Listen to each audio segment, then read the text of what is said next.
A decade of these marches hasn't made it any easier for relatives to face an undeniable truth.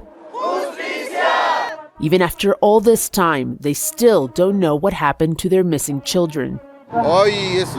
Today is a very painful day for the parents. It's very difficult to describe what we're feeling, but we do know that the administration didn't make the progress we thought they would.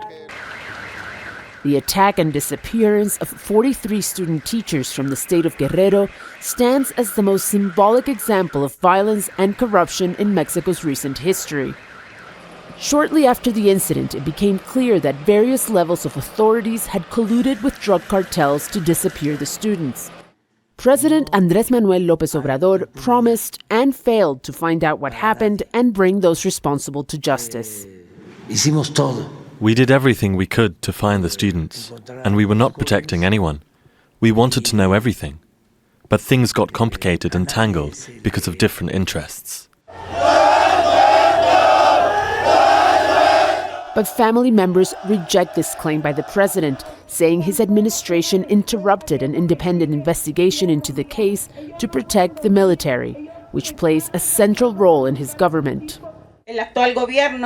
This government made the choice to support the military and turn their backs on us, betraying their word, said this mother of one of the 43 during a speech at the end of the march. These barricades are perhaps the clearest symbol of just how far the relationship between this movement and the government has deteriorated over the past decade. In past years, the parents of the 43 have shared a stage with the president. They have been given the key to the city, but today, on the 10th anniversary of their disappearance, the roads leading up to the main square have been barricaded to deter them from protesting here. President López Obrador, whose term ends next week, said the barricading was not meant for the relatives, but rather for right-wing groups that he said would infiltrate the march and cause chaos. Regardless, there was no hiding the anger and disappointment from the students' parents, who now have no choice but to wait for yet another Mexican government to fulfill their promise to investigate what happened to their children. Julia Galiano, Al Jazeera, Mexico City.